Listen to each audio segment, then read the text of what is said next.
Seja bem-vindo à Conversa Capital. Recebemos esta semana Francisco Calheiros, Presidente da Confederação do Turismo de Portugal. Muito obrigada por estar aqui com a Antena 1 e com o Jornal de Negócios. Como sempre acontece, começo por lhe perguntar o que é para si neste momento capital em Portugal. Muito bom dia a ambos. E, portanto, para mim, neste momento, a capital é criarmos as condições para que o turismo volte a ser um motor da economia. A verdade é que o turismo já começa a dar mostras disso mesmo, nomeadamente tendo em conta o que aconteceu na Páscoa, em que, graças à procura interna, suplantou mesmo os valores de 2019. Pergunto-lhe, estamos em plena semana de feriados, são 2 semanas com feriados.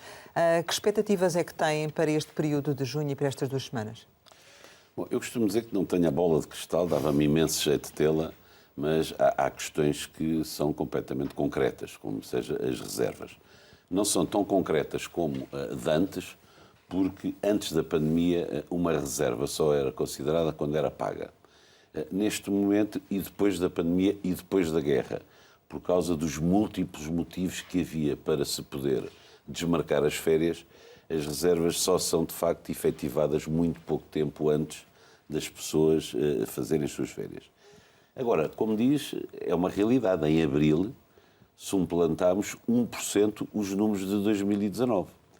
E é uma realidade que este verão, todas as reservas, todos os números, todas as indicações que temos, vai ser exatamente igual. Ou seja, vamos suplantar em 2019, quer em dormidas, quer, sobretudo, muito por causa do aumento dos preços, em receitas. E suplantar em que percentagem? Tem já uma ideia em função das reservas feitas? Não, vamos ver. Nós de janeiro a março ainda tivemos cerca de 15% abaixo de 2019. Em abril isso inverteu-se. A nossa ideia é que durante o verão e um bocadinho no final do ano iremos ter os mesmos números. Portanto, eu diria que a melhor previsão é que vamos estar a fazer os mesmos números de 2019 no que diz respeito a dormidas. No que diz respeito a receitas, por causa de todo o aumento de preços que se verifica internacionalmente, vamos ter, em minha opinião, mais receita do que em 2019. Em relação ainda à questão da procura, pretendem terminar o ano como, assim sendo? Em relação às dormidas, o ano de 2022 vai terminar então a valores de 2019? Sim, vamos ver, nós os últimos números que temos de 2019 estávamos com 27 milhões de turistas e cerca de 70 milhões de dormidas. E uma receita de entre 18 a 19 mil milhões de euros. Eu acho que os 2 primeiros são atingíveis este ano e que o número da receita irá ser ultrapassado. Em que medida é que será ultrapassado? Eu diria, provavelmente, cerca de 10%. E haverá uma alteração relativamente ao tipo de procura ou não? Mais turismo interno, mais turismo internacional? A nível do turismo internacional, há alteração de destinos ou não?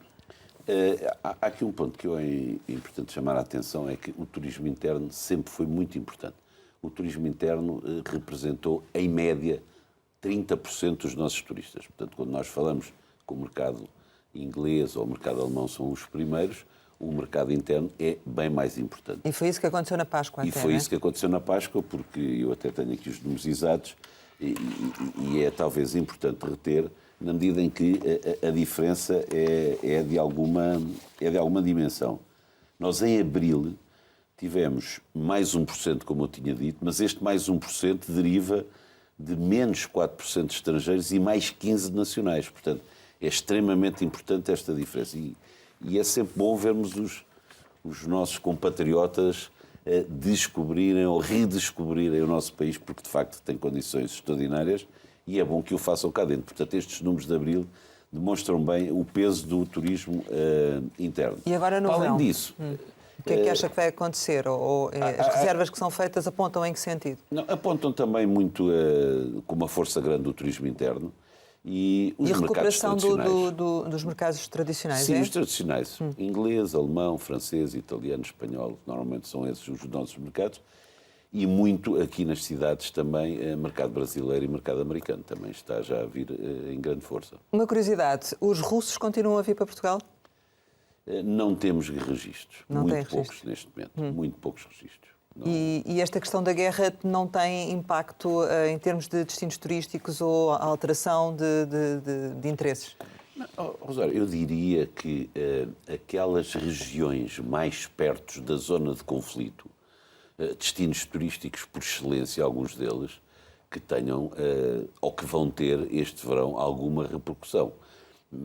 E vamos ganhar com isso? Ou seja, vamos conseguir captar esse tipo de turismo? Sabe que eu tenho sempre grande dificuldade em achar que nós ganhamos pela infelicidade dos outros. Eu acho que não. Acho que nós ganhamos, de facto, porque somos um destino, como lhe digo, em 2019, com 27 milhões de turistas que, por ele só, beneficia. Agora, acho que pode haver aqui um ou outro deslocamento de turistas pelo facto de não querer estar naquela zona mais perto do conflito e, portanto, que se possa deslocar para países mais distantes. Nós estamos praticamente nas pontas da Europa e, portanto, além do mais, sendo um destino extremamente seguro, que é cada vez mais um dos principais fatores de escolha dos turistas, poderemos vir eventualmente a beneficiar aqui ou ali.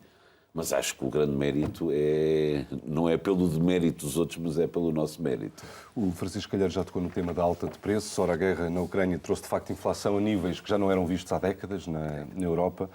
Isto somando à crise no preço dos combustíveis. Mas, para já, olhando para a subida de preços de uma forma geral, para a inflação, que efeitos é que isto está a ter e vai ter no turismo? Bom, o que nós estamos a sentir, e isso não é um problema local, é um problema perfeitamente internacional hoje em dia, por causa de tudo o que disse, estamos a verificar um fenómeno que já não nos lembrávamos há muito tempo, que é o fenómeno da inflação. E o fenómeno da inflação contraria aquilo a que nós estávamos habituados, que era uma determinada estabilidade de preços. Sabíamos com o que é que podíamos contar. Quer dizer, aumentou aqui e ali, mas nada de relevante. Neste momento, tudo aumenta. Portanto, seja a alimentação, seja o transporte, seja o cinema, seja o que for, e, digamos, os vários fatores, a vária linha do turismo também aumenta. Aumentam os preços do transporte aéreo, porque, como sabemos todos, os aviões levam muito combustível, aumentam os preços dos hotéis porque aumenta a energia, porque aumentam as matérias-primas, e, portanto, eu acho que é um fenómeno novo, que nos vamos ter que adaptar. Esperemos que não seja um fenómeno muito duradouro no tempo, esperemos que seja um fenómeno que, de facto, termine quando esta situação do conflito, que penso que todos gostaríamos que terminasse o mais depressa possível, nomeadamente por razões humanitárias, e aí voltemos, digamos assim, àquelas taxas de inflações que temos estado habituadas, como disse bem, nos últimos 20 anos. Mas agora há uma consequência direta, claramente. Quer dizer, há aumento de preços. Aliás, já se estão a sentir os aumentos de preços, já se verificaram na Páscoa e nestes feriados de junho, e para o verão, as pessoas que estão habituadas a fazer uma determinada férias no Algarve, no Porto Santo ou nos Açores, onde for, se forem para o mesmo sítio, vão sentir, com certeza, um aumento de preços. Mas é ou não um fenómeno que pode ter efeitos de sinal contrário, digamos assim, porque há pouco, por exemplo, referiu um aumento da receita por via do aumento dos preços, mas, por outro lado, isto pode ter um efeito negativo na procura. Como é que vai ser encontrado esse equilíbrio? Eu acho que não, por uma seguinte razão. É porque não é um fenómeno local. É um fenómeno global. Portanto, quando estiver a comparar o nosso turista, o nosso cliente, estávamos há pouco a falar, inglês ou alemão, se vai para Portugal, Espanha e Itália, ele vai verificar esse aumento de preços em qualquer dos sítios onde vá. Mas uma questão que se pode colocar, ele pode decidir não ir para lado nenhum por causa disso. Mas esse é que é o ponto, é que depois da pandemia ele vai. As pessoas estão... Há diversos estudos que indicam que há alguns hábitos que se alteraram nas pessoas depois da pandemia. Por exemplo, maior investimento na saúde, é uma das conclusões que se tira, e a outra é a maior despesa no lazer. Ou seja, as pessoas querem aproveitar mais. E, portanto, depois de 2 anos sem sair, eu este ano não tenho grandes dúvidas que não é pelo fator ser 5%, ser 10% mais caro que a pessoa não vai vir. Eu acho que a pessoa vai vir, até porque comparando com uma concorrência, é mais 10% aqui do que ali. Não, é mais 10% dos dois. E, portanto, não será a inflação que vai demover os turistas? Penso que não será por aí. Outro problema semelhante, ou de efeitos semelhantes, é o do preço da energia, incluindo os combustíveis. Ele pode ter um efeito na procura, por exemplo, por via, estou-me a lembrar, de preços de viagens mais caras? É como lhe digo, a história repete-se, ou seja, Isso vai acontecer, é incontornável, os aumentos aconteceram, mas agora aumentam para Portugal e aumentam para os nossos concorrentes.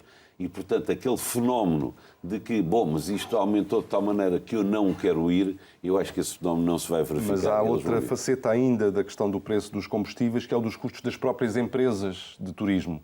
E aí talvez já não seja indiferente falarmos de uma ou de outra geografia. Que efeitos é que o preço dos combustíveis, que tem subido ao ritmo que temos visto, pode ter nas empresas de turismo? Não estou a perceber bem a pergunta. O aumento?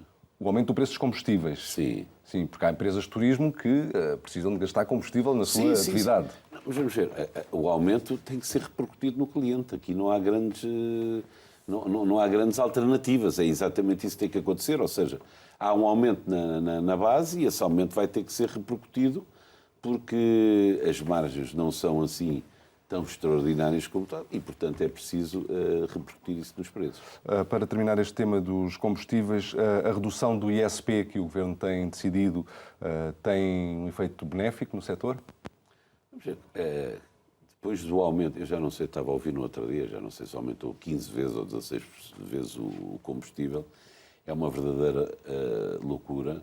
Eu acho que todos nós enchemos o carro ao fim de semana, nota-se de facto uma diferença perfeitamente abissal. Não me lembrava do que era pôr 3 dígitos de gasóleo no carro, que de facto é um absurdo total, mas a realidade é que é o que é, quer dizer, os preços estão nesse montante e, portanto, há que repercuti-los, não há grande volta a dar. E é essa a questão.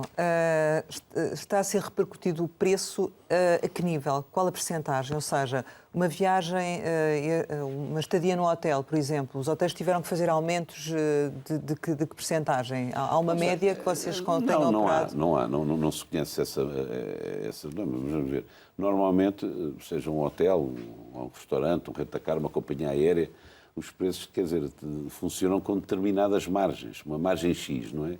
E, portanto, mas não estão a reduzir as margens? Não, as margens são as que são, não é? Trabalhamos com orçamentos, os orçamentos são feitos de um determinado pressuposto, a margem é determinada em percentagem e, portanto, ao fim e ao cabo é isso que se aplica. Porque há setores que efetivamente estão a reduzir um pouco as margens para poderem continuar a manter a procura.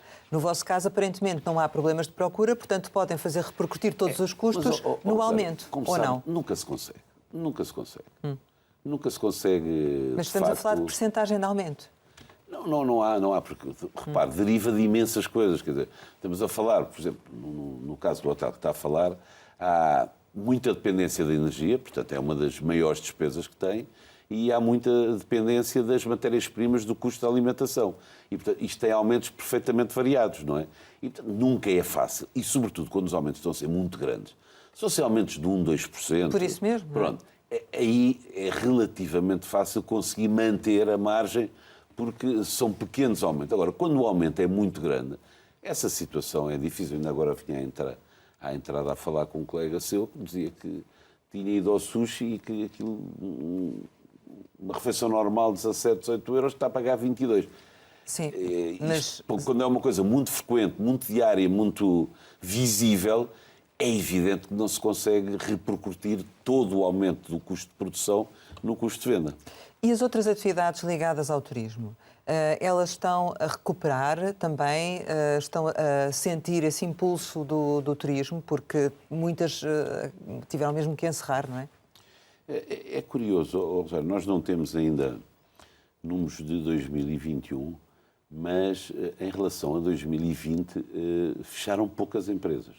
Certo. Fecharam poucas empresas para aquilo que se estava à espera. Agora, a realidade é que já lá vão mais de 2 anos de pandemia, colada com uma guerra e, ao fim destes 2 anos, as empresas aguentaram. Como disse, fecharam poucas. Eu diria por 2 fatores muito claros. O primeiro, porque não nos podemos esquecer, e nós não nos esquecemos, que os anos de 17, 18 e 19 foram anos extraordinários para o turismo e, portanto, as empresas de turismo estavam supercapitalizadas, balanços muito positivos e, portanto, deu-lhes margem para poder aguentar. E a segunda é que algumas medidas do Governo, nomeadamente o layoff e o apoio à retoma, e nós a maior parte das nossas atividades tem muito funcionário, foram extremamente importantes. Dito isto, fecharam poucas empresas, as empresas aguentaram, mas cada dia que passa torna-se mais difícil, porque estamos ainda a olhar para a retoma. A retoma, esperamos todos que venha mais depressa. Eu lembro de discutir se a retoma no princípio da pandemia ou no meio da pandemia se viria a 23, 24, 25. Nós provavelmente vamos lá atingir em 22, mas também não nos podemos esquecer que quando vem a retoma é quando há mais necessidade de capital. Seja numa empresa de distribuição que tem cash flow negativo, de viagens, seja numa hotelaria que tem que rever todos os seus equipamentos, etc. E, portanto, estamos numa situação em que a situação das empresas está bastante fragilizada.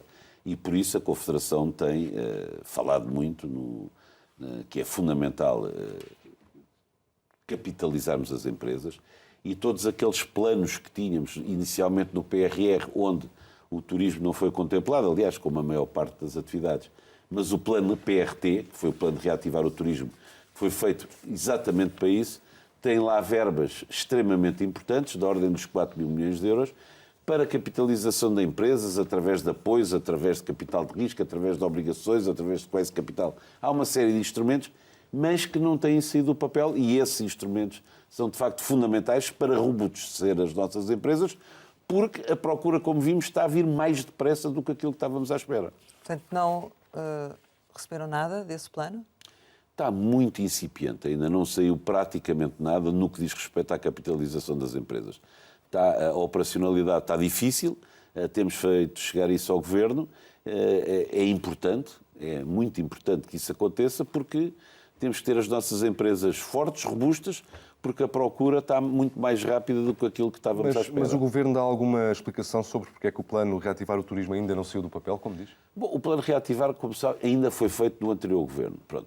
Entretanto, isto aconteceu tudo. Nós falamos da pandemia, falamos da guerra, mas também temos de falar que, entretanto, houve um orçamento chumbado, precipitação de eleições, formação de novo Governo, e todos sabemos, quando andamos cá já há uns anos, que isto tudo emperra a máquina. Nomeação de ministros, novos ministros, mudanças de pastas, no caso da economia aconteceu, e por isso há aquela burocracia normal do Estado que tem levado a que estas medidas tenham demorado um bocadinho. Aliás, como o Portugal 2030 também, que já está atrasado, foi agora enviado para Bruxelas. Isso, o plano de ação para o setor, eram 6 mil milhões de euros, não é? Certo. 3 mil milhões para apoio às empresas. 4 mil milhões para apoio às empresas, exatamente. E destes 4 mil milhões, tem noção de quanto é que já chegou ou não? Muito pouco ou quase nada. O que é muito pouco? Eu não tenho o número, porque eles é que operacionalizam, Claro. temos agora uma reunião, mas pode ser que abaixo de 10%, com certeza. Portanto, é irrelevante o montante que está neste momento a chegar às empresas para capitalização. E qual é a mensagem para quando é que... A mensagem do Governo, para vocês, no sentido de quando é que este dinheiro vai chegar? Estão a fazer tudo para poder operacionalizar. Também não podem dizer outra coisa, não é? Vamos agora aos fatores que podem realmente condicionar a boa prestação do turismo nos próximos meses. E um deles é a questão da falta de mão de obra. Recentemente ouvimos alguém a pedir uma via verde para os imigrantes, a Associação dos Hotéis de Portugal. É também uma situação que preconiza, ou seja, qual é realmente a vossa perspectiva enquanto confederação do que se passa, quantos trabalhadores precisam e se esta pode ser uma solução? Rosário, eu acho que nós aqui também não podemos inventar muito. Vamos começar da seguinte maneira. Não quero entrar nesse debate da natalidade, demografia, mas é só para sabermos que somos o país da Europa em que menos crianças nascem por mulher em idade fértil. O que é que isto quer dizer? Que internamente nós não só não vamos ter solução, como vamos piorar a solução. Pronto. Dito isto, antes da pandemia, em 2019, começámos a sentir as primeiras necessidades de mão de obra. Não muito grave, mas começou-se a sentir. Muito no turismo, um bocadinho na construção, etc. Veio a pandemia e, infelizmente para todos, esse problema deixou de se pôr. Neste momento estamos em retoma. E aquilo que nós verificamos é que não é no turismo. No país não há mão de obra. Não há na agricultura, não há na indústria, não há no comércio, não há no turismo, não há em lado nenhum. Mas, se sairmos de portas, na Europa, esse problema está a ser levantado em praticamente todos os países. Vemos notícias de Inglaterra, problemas nos aeroportos, nas companhias aéreas, na Áustria e Espanha, esse problema está. Portanto, é um problema que é global a nível da Europa. E, na minha opinião, não vejo alternativa que não seja imigração. E mais, deixe-me dizer uma coisa. Imigração, eu acho que é algo que devemos olhar e falar com toda a naturalidade. O que é imigração? São pessoas que vêm do país A para o país B em procura de melhores condições de vida. Ora, nós há uns anos atrás éramos nós que imigrávamos à procura de melhores condições de vida. Neste momento é o contrário. São pessoas que vêm para cá e, portanto, é algo que devemos olhar. O que é que aconteceu às pessoas que estavam no setor do turismo e que deixaram de estar, que foram efetivamente afastadas e que agora não conseguem recuperá-las? Porquê? Não. Nós, no pico da pandemia, deveremos ter perdido cerca de 80 mil trabalhadores. Sim. Desses 80 mil, 40 mil já recuperamos.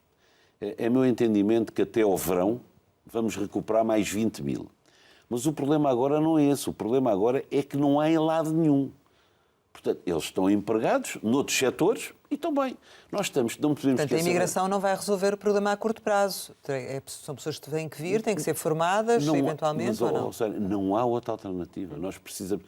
É que não nos esquecer uma coisa que é o ponto de partida. Nós estamos com 5,4%, 5,5% de taxa de desemprego. 5,5% é pleno emprego. São pessoas que estão em mudança, são pessoas que tiraram uma licença sabática, qualquer coisa. Não há desemprego. Aliás, nós vimos isso cada vez que, com exemplos concretos, tivemos ainda há pouco tempo uma reunião no Algarve, o secretário de Estado de Turismo, e explicámos, quer dizer, as poucas pessoas que estão no Instituto do Emprego nem sequer se conseguem contactar, não há pleno emprego. E, portanto, a solução tem que passar pela imigração. E eu acho que é muito importante, o que a Rosário estava aí a levantar, mas tem que passar mesmo. Agora, esses corredores, e eu lembro-me ainda no anterior governo do ministro Augusto Santos Silva, ministro dos Negócios Estrangeiros, de dizer que já tinha feito os protocolos com os PALOPs e com a Índia. Ora, esses protocolos, não sei se estão feitos, não sei se essa autoestrada que falou, mas que é fundamental, nós aqui temos uma vantagem, que é de facto os PALOPs. Nós temos umas centenas de milhões. Mas vocês, enquanto Confederação, não estão a trabalhar nisso? Não estão a criar esses canais de ligação? Precisam do Governo para fazer isso? Não, isso tudo são questões do Governo. Os vistos, as autorizações de residência, nós não podemos interferir nisso, nós estamos completamente disponíveis para ajudar no que seja preciso. Agora, há uma questão que é a questão operacional, que começa com as embaixadas, com os consulados, é uma diplomacia económica que nós não podemos, não nos compete a nós. Agora, completamente disponível, o que nós podemos e fazemos estão aqui as oportunidades de emprego, estão aqui os contratos de trabalho, e isso nós operacionalizamos muito rapidamente, como aconteceu agora com os ucranianos. Mas aqui a questão também não é, se pagassem mais, não conseguiam ter mais pessoas? Não, não tem nada a ver com isso, é que não existem pessoas. E, aliás, o pagar mais, sabe que eu sou grande defensor da lei da oferta e da procura, é isso que acontece, e o que está a acontecer neste momento é como a procura é maior que a oferta, os preços sobem e, portanto, os salários também estão a subir. Porque, de facto, não há pessoas. É que de antes você podia dizer assim, mas pode ir buscar a um setor que não... Não, os setores estão todos carentes de pessoas. E acha que a qualidade dessa mão de obra vai pôr em causa a imagem de Portugal? Não, acho que não. Quer dizer, acho que... Estão a conseguir contratar com a mesma qualidade que tinham? Então, repara uma coisa, temos que ter a noção de que a grande maioria dos trabalhadores são portugueses. Portanto, não estamos a dizer que uma determinada unidade hoteleira que tem 200 funcionários que de repente passam de ser 190 portugueses e 10 estrangeiros para serem 190 estrangeiros e 10 portugueses. Isso não se põe. Portanto, o que eu diria é que nós do setor...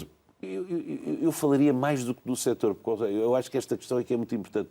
É que não há em lado nenhum. Certo. Eu falo com os meus colegas da construção, da indústria, da agricultura. O desespero da mão de obra é grande. E, portanto, eu acho que isso era extremamente positivo, sermos conhecidos como um país de imigrantes. E no vosso caso, para concluir, seriam cerca de 20 mil ainda este ano que precisavam, não é? Pelas contas que fez há pouco. À vontade, admitindo que vamos recuperar 20 mil. E há aqui uma parte que eu acho que também é importante salvaguardar, e por isso, de facto, temos que apelar ao Governo para que seja mais rápido, mais leste a despachar isto tudo. Porque este é o tipo de investimento que não custa dinheiro para o Governo, não custa nada, e que se vai traduzir num aumento de receita. Porque se eu tiver cá mais 50 mil, 100 mil trabalhadores, é mais IRS, é mais impostos que são pagos, é mais gente a consumir. Portanto, aliás, não sei se temos ideia aqui na última CPCS, estão a ver, Já há neste momento, dos quase 5 milhões de trabalhadores ativos, quase 10% já são trabalhadores estrangeiros, o que é extremamente importante. Agora, é um custo para o Governo de nada. E, portanto, era bom que operacionalizasse e fosse muito rápido nisso. Portanto, se essas questões burocráticas forem ultrapassadas, vocês vão lá contratar pessoas para... Garantidamente. Muito bem. Nós e outros. Vamos agora falar um pouco daquelas que são as primeiras portas de entrada de quem entra no país e o primeiro contacto que os turistas têm com o país quando entram. Aeroporto, CEF, mas vamos começar pela TAP. De que forma é que a situação na TAP e, em concreto, a contestação dos pilotos pode colocar em causa a concretização das metas de crescimento do turismo? Eu, sobre a TAP, tenho duas ideias. Primeiro, a TAP, nós temos dito, é de facto muito importante para o turismo português. Não vou entrar nas polémicas do Porto, do Algarve, etc., até porque são dois aeroportos que funcionam por si, são completamente autónomos, mas nós não podemos esquecer que quando o turista vem para Lisboa, por exemplo, onde a TAP tem um papel determinante e uma percentagem muito grande, está a distribuir muito turista pela região centro, pelo Alentejo, pelos Açores e pela Madeira. E, portanto, não tínhamos dúvidas que a TAP é muito importante. Agora, nós criticámos na altura a nacionalização da TAP, acho que isso foi o pecado capital, nunca deveria ter sido feito, e neste momento a contestação está aí, e é evidente que, levando ao extremo os que são as contestações, e num passado tivemos isso, por exemplo, uma greve de uma TAP, é evidente que é desastrosa para o turismo, vamos ser claros. Foi uma altura em que houve, porque as pessoas estão um ano a trabalhar, a pensar fazer umas férias, não vai com certeza marcá-las numa companhia que possa vir a ter, não é que tenha, que possa vir a ter, não arrisca. E, portanto, essas questões são sempre complicadas. Outra questão que se coloca são as imagens que temos visto recorrentemente no aeroporto de Lisboa, em concreto, com multidões à espera para poder passar pelas burocracias de entrada no país. Como é que olha para esta situação e que consequências é que isto poderá trazer? Pois, é um desastre. Eu já não sei mais o que é dizer em relação ao aeroporto. De facto, eu acho que é um assunto que nos deveria envergonhar a todos. É inexplicável como é que se está há mais de 50 anos para decidir um aeroporto e ao dia de hoje não temos qualquer decisão.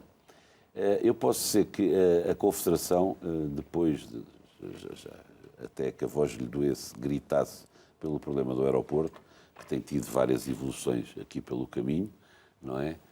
Nós estamos a terminar um estudo que deve estar pronto em final deste mês, em que o que nós vamos tentar demonstrar é, depois de ouvidos todos os stakeholders, ou seja, um estudo muito profundo sobre o tipo de viagens que estamos a perder, o tipo de companhias que não conseguem mais slopes, quanto é que um avião traz em média de turista, quanto é que é o turista. Portanto, tem toneladas de pressupostos, mas vai chegar a uma conclusão, que é esta.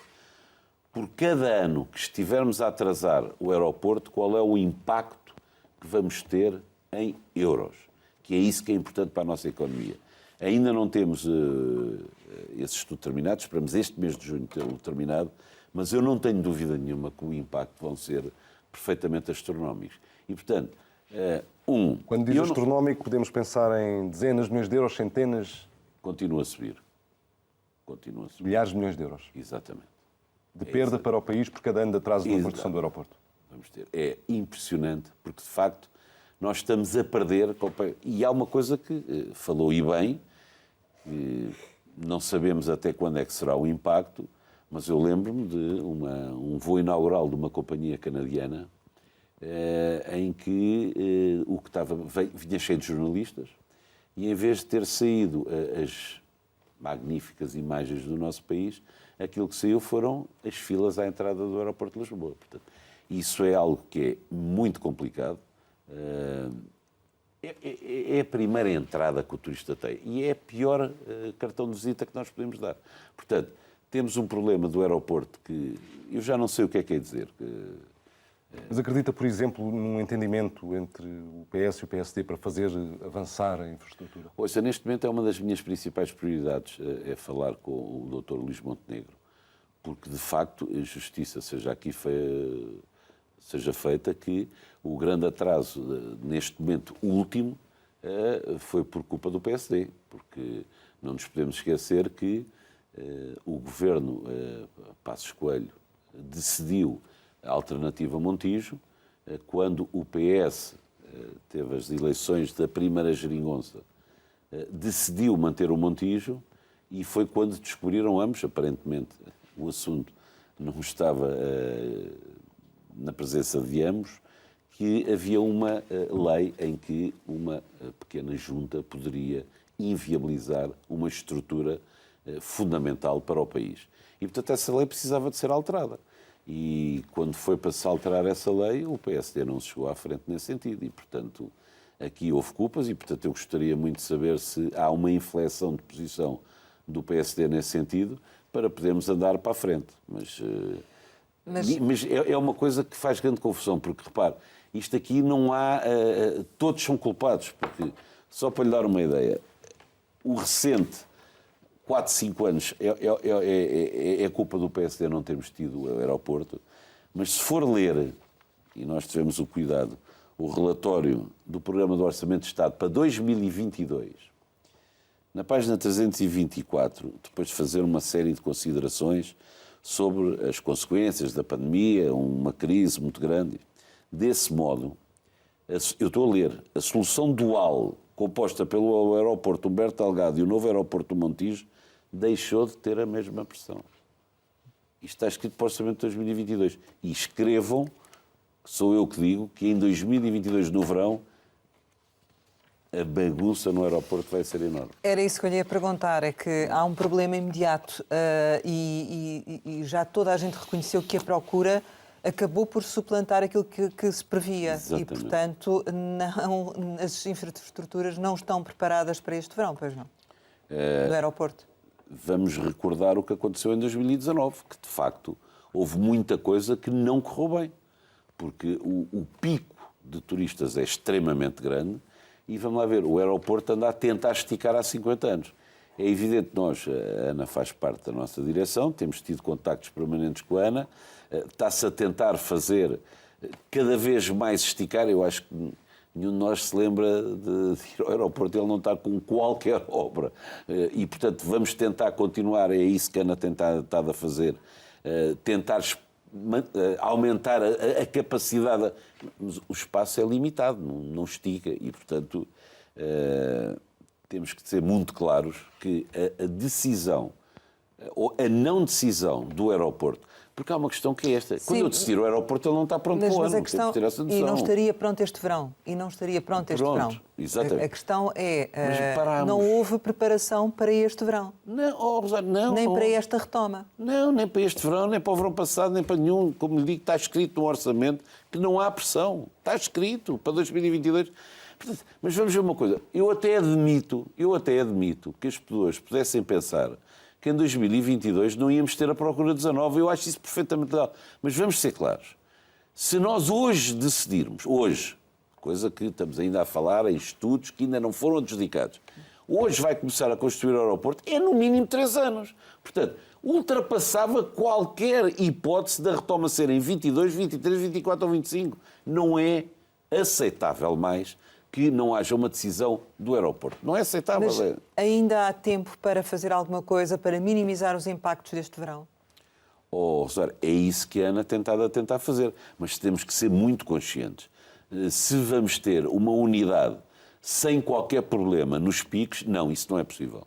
Isso não vai acontecer. Mas os problemas serão graves, porque isso vai ter depois consequências para o restante setor, não é? Com certeza. É um problema que nós já não sabemos mais o que é que havemos. Agora, a última coisa para tentar sensibilizar as pessoas é, de facto, esta apresentação de estudo que vamos fazer no final do mês, se estiver pronto, e eu penso que vai estar com certeza, em que o impacto, de facto, para a economia é gigantesco. Mas vamos lá ver, se a imagem, como há pouco dizia, da chegada ao aeroporto de Lisboa, as imagens de filas e de atrasos, se prolongarem, subsistirem, isso terá impacto eventualmente nas reservas que não se vão concretizar, ou não? Ou seja, a meio do verão, as vossas expectativas poderão não serem correspondidas. Tem impacto a este nível? Sim, há uma série de fatores que nós não conseguimos calcular o impacto. Quer dizer, isso é um número que não conseguimos. Aliás, há aqui uma questão que eu também não gosto muito de chamar a atenção para não desviar das atenções, mas estão vários aeroportos da Europa com os mesmos problemas. Eu não gostaria de que, por causa disso, houvesse qualquer desculpa. Agora, eu acho que pior do que não ter as reservas não é isso. Eu acho que não é isso, eu acho que as pessoas acabam por vir, vêm de férias, etc. Agora, a imagem que fica é má. E se calhar, uma das coisas que Portugal tem muito forte, que é os repeaters, ou seja, quem vem quer continuar a vir, se calhar vai ter uma má experiência e vai pensar: eu não estou para voltar a passar por aquele inferno para estar 3, 4 horas a sair daqui. Há pouco falava da questão da capitalização das empresas.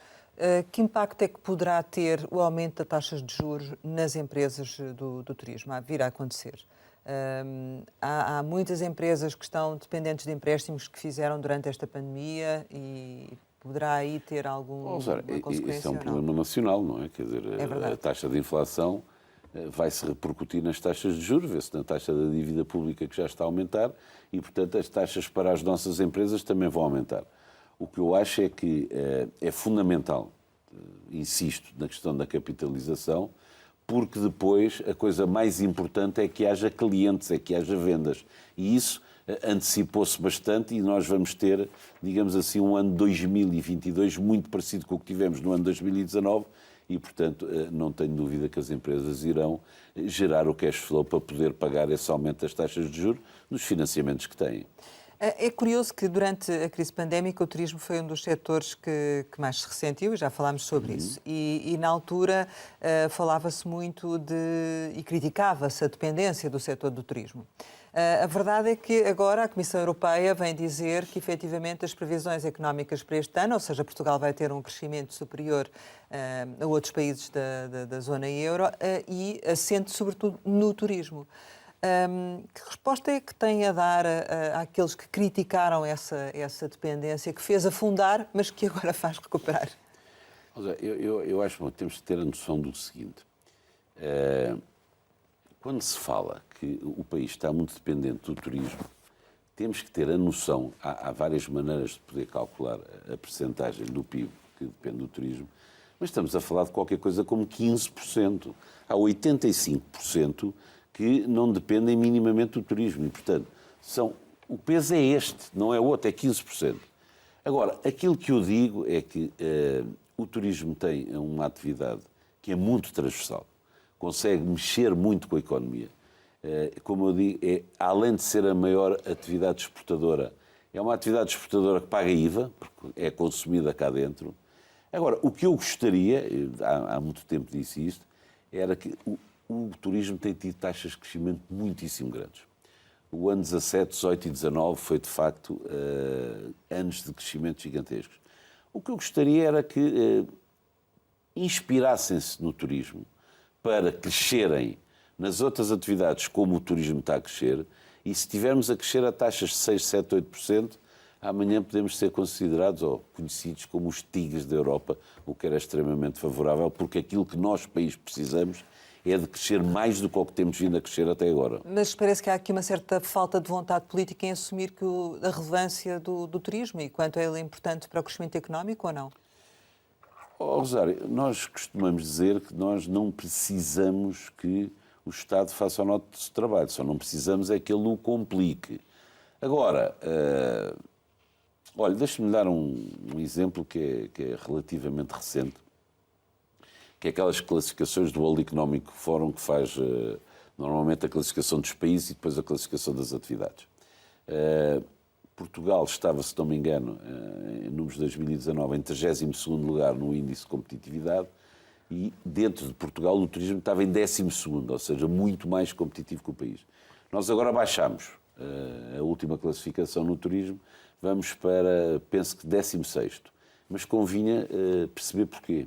Há dois índices, isto é uma componente de vários índices, há dois índices, sobretudo, em que nós pioramos muito. O primeiro que tivemos aqui um bocado de tempo a falar foi as infraestruturas, a questão do aeroporto. A segunda, exatamente aquele que a Rosário estava a pôr em cima da mesa, ou seja, a pouca atenção que os governos têm dado ao turismo. E tem dado, eu chamaria a atenção, nomeadamente, de duas formas. Em primeiro lugar, a promoção, que deveria ser um investimento muito maior do que o que tem vindo a ser, até porque há anos que está a investir pouco em promoção, e, de facto, nesta nova orgânica do turismo, nós sempre dissemos que era mais importante, ou fazia sentido, haver um Ministério do Turismo, como é numa outra série de atividades. Não foi esse o entendimento do Governo. Agora, não me parece minimamente aceitável que, além de ter uma Secretaria de Estado do Turismo, que ainda tenha que abarcar mais o comércio e mais os serviços. Isso, em minha opinião, não faz qualquer sentido e basta olhar para muitos dos nossos países concorrentes em que isso não acontece, inclusive tem um Ministério para o Turismo.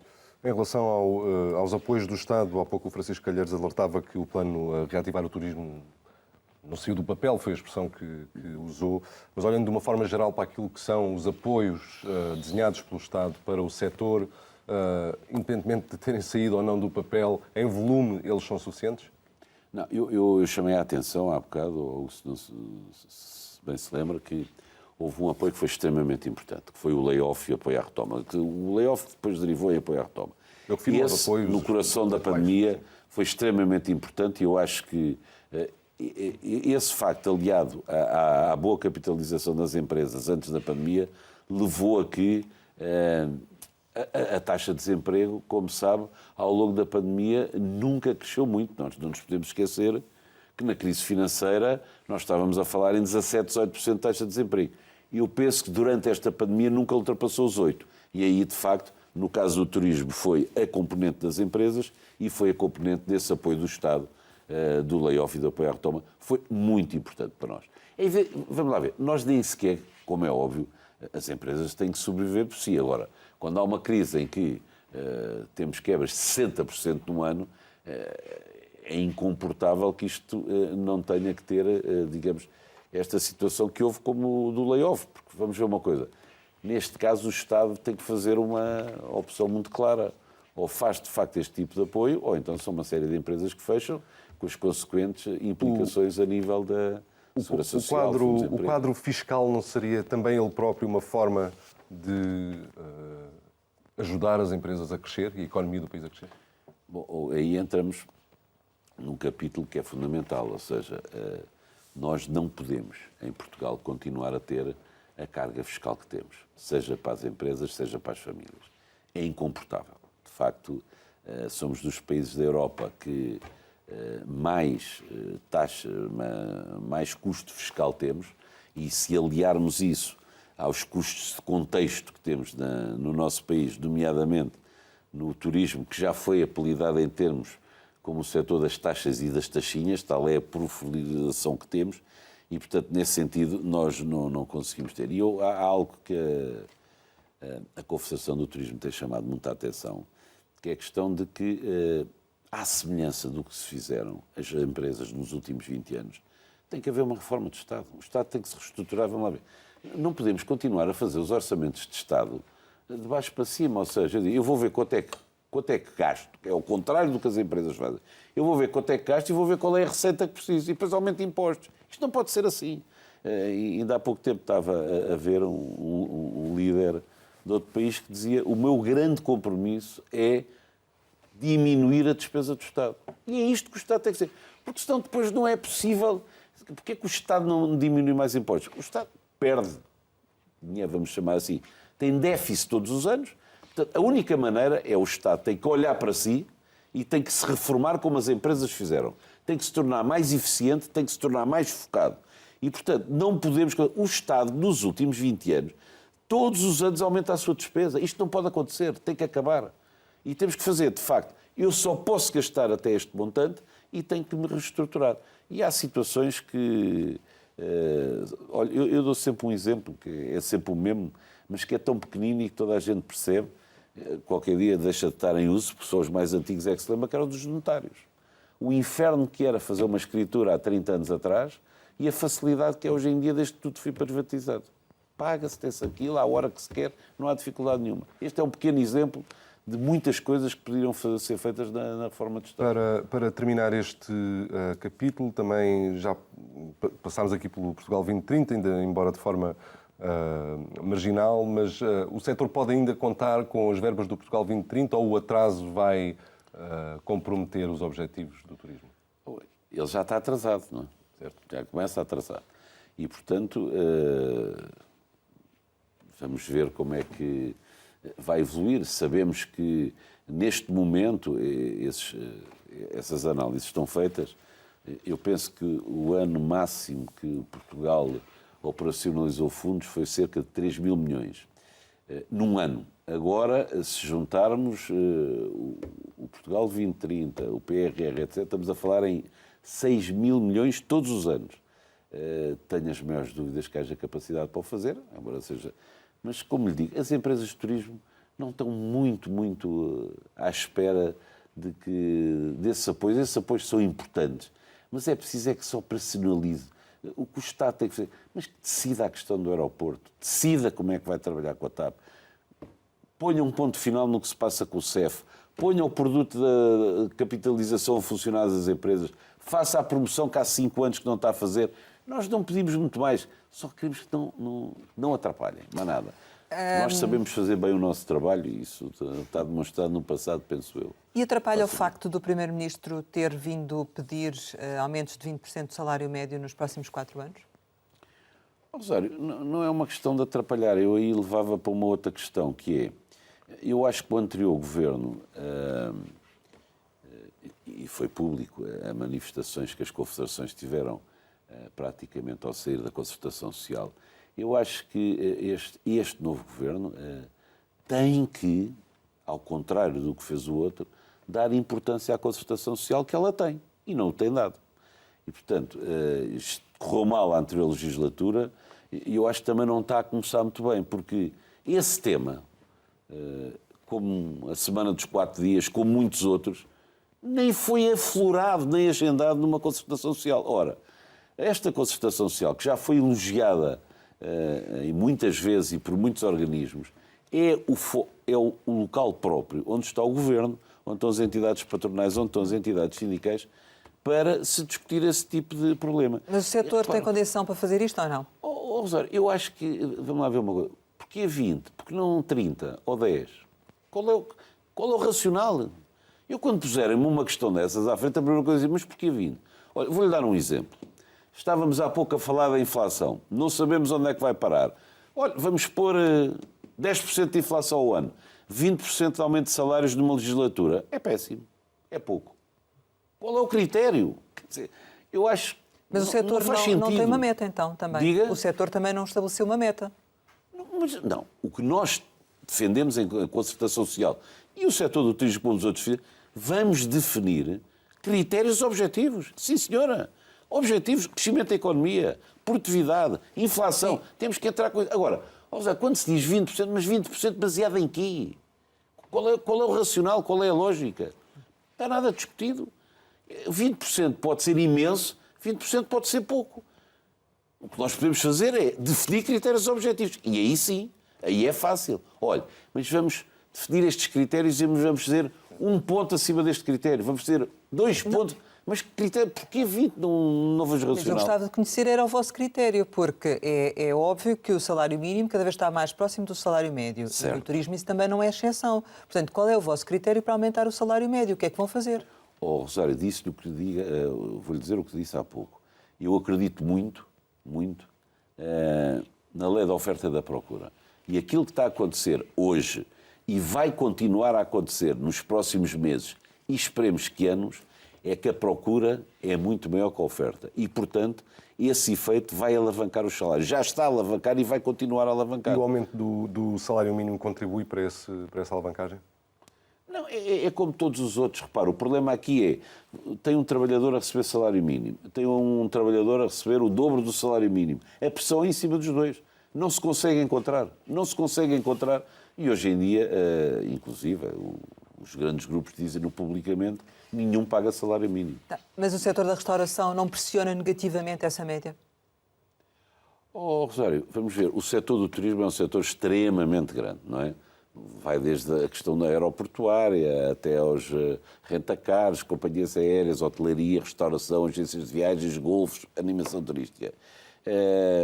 Como em tudo, há uns setores que têm médias completamente diferentes e provavelmente a restauração é muito heterogénea, emprega cerca de 200 mil pessoas, pelo menos, e há de tudo. Há restaurantes onde nós vamos e que pagamos um determinado preço e outros pagamos outro.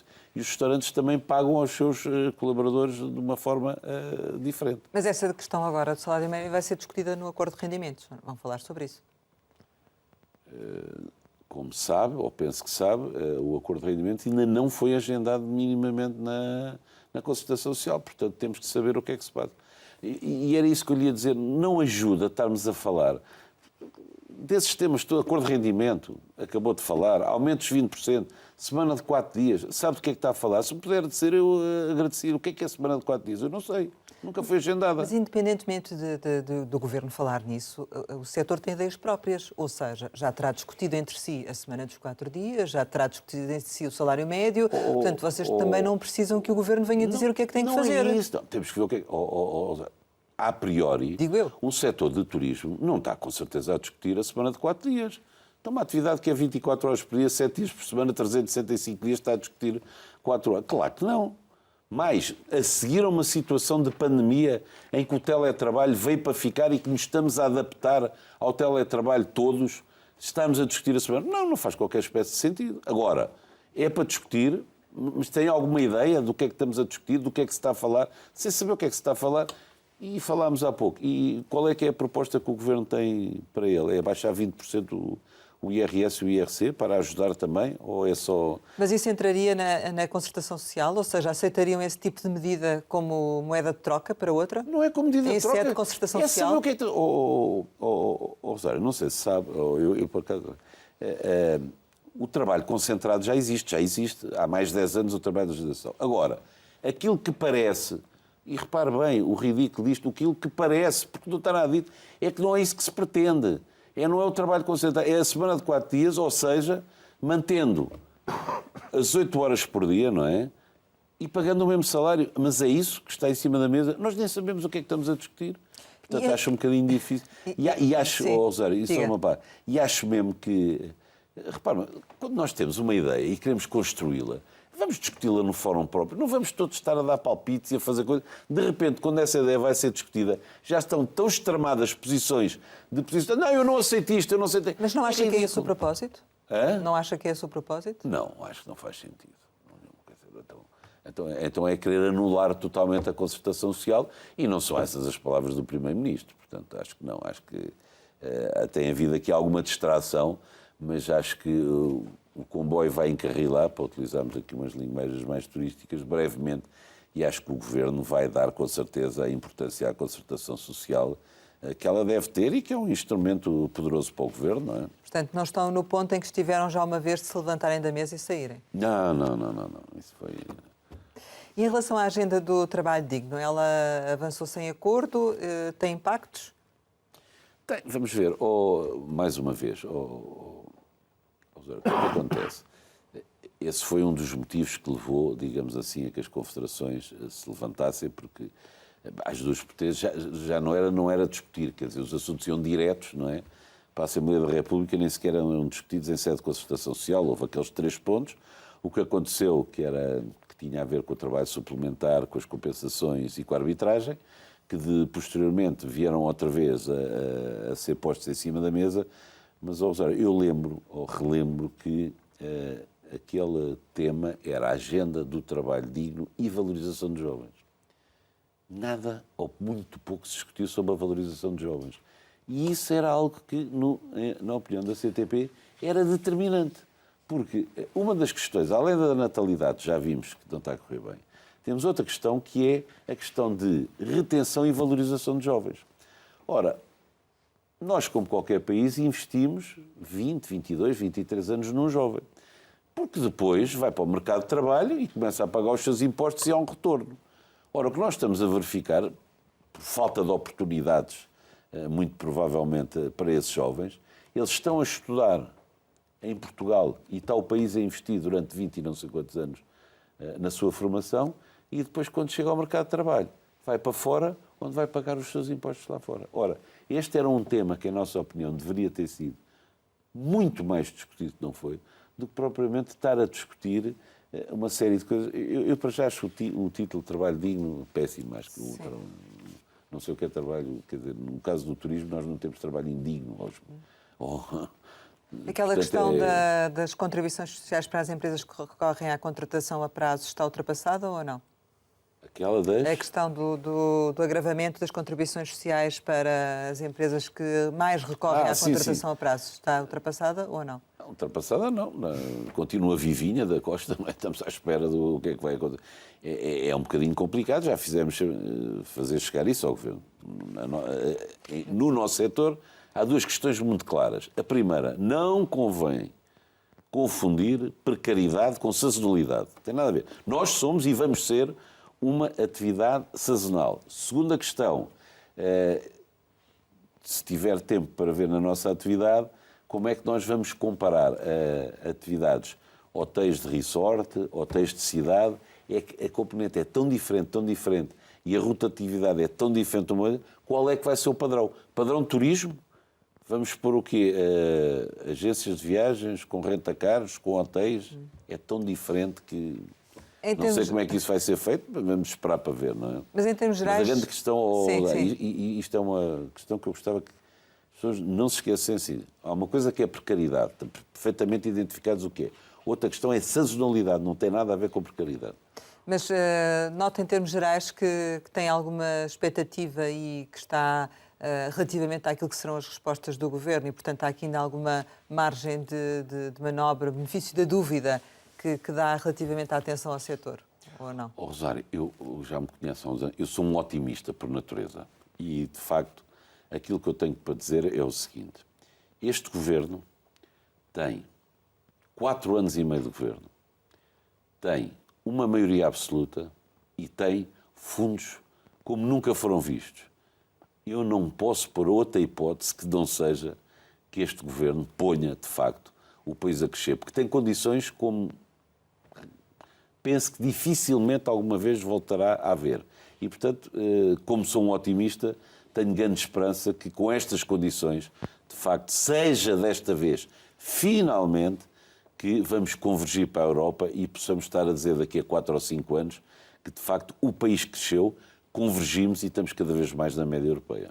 Só para concluirmos, espera que a Cimeira do Turismo em setembro dê um contributo também para essa atenção redobrada?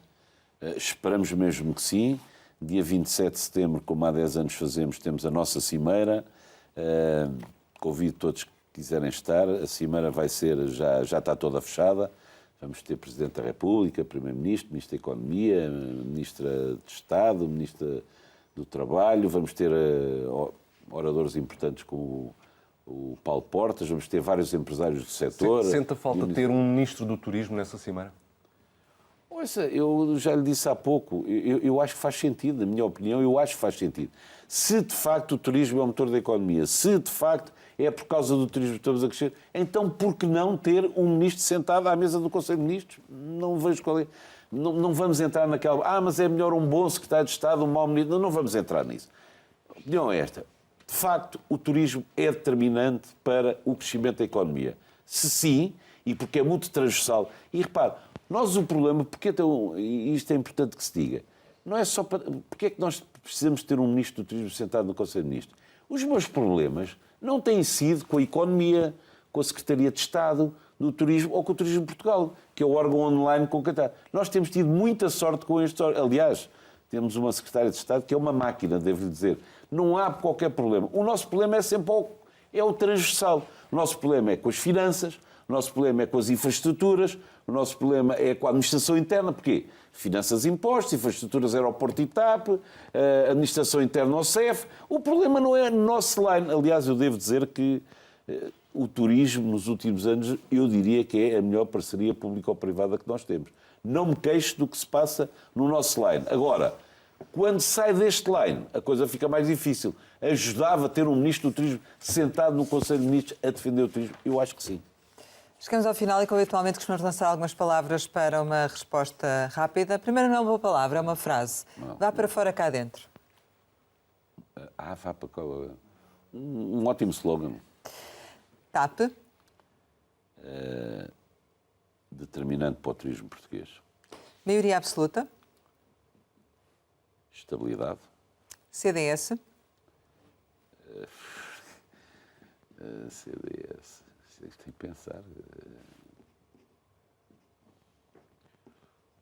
Não consigo mapar um partido importante da nossa história democrática que espero volte ao Parlamento. Rui Moreira. Rui Moreira, Presidente da Câmara Municipal do Porto. Paula Rego. Homenagem ao seu desaparecimento ontem. Grande artista portuguesa. Férias. Férias, Algarve. Algarve. As minhas. Algarve. As minhas férias. Destino. Destino Portugal, claro. Irmãos. Irmãos, só tenho um que adoro. Amigo. Amigo, quanto mais envelhecemos, mais importância lhes damos. Sporting. Desculpa, eu não tenho aqui. Sócio 822, desde que nasci, maior clube de Portugal.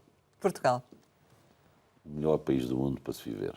Francisco Calheiros, muito obrigada por ter estado aqui com a Antena 1 e com o Jornal de Negócios. Pode rever este Conversa Capital com o Presidente da Confederação do Turismo de Portugal em www.rtp.pt. Regressamos para a semana, sempre neste dia, esta hora, e claro, contamos consigo.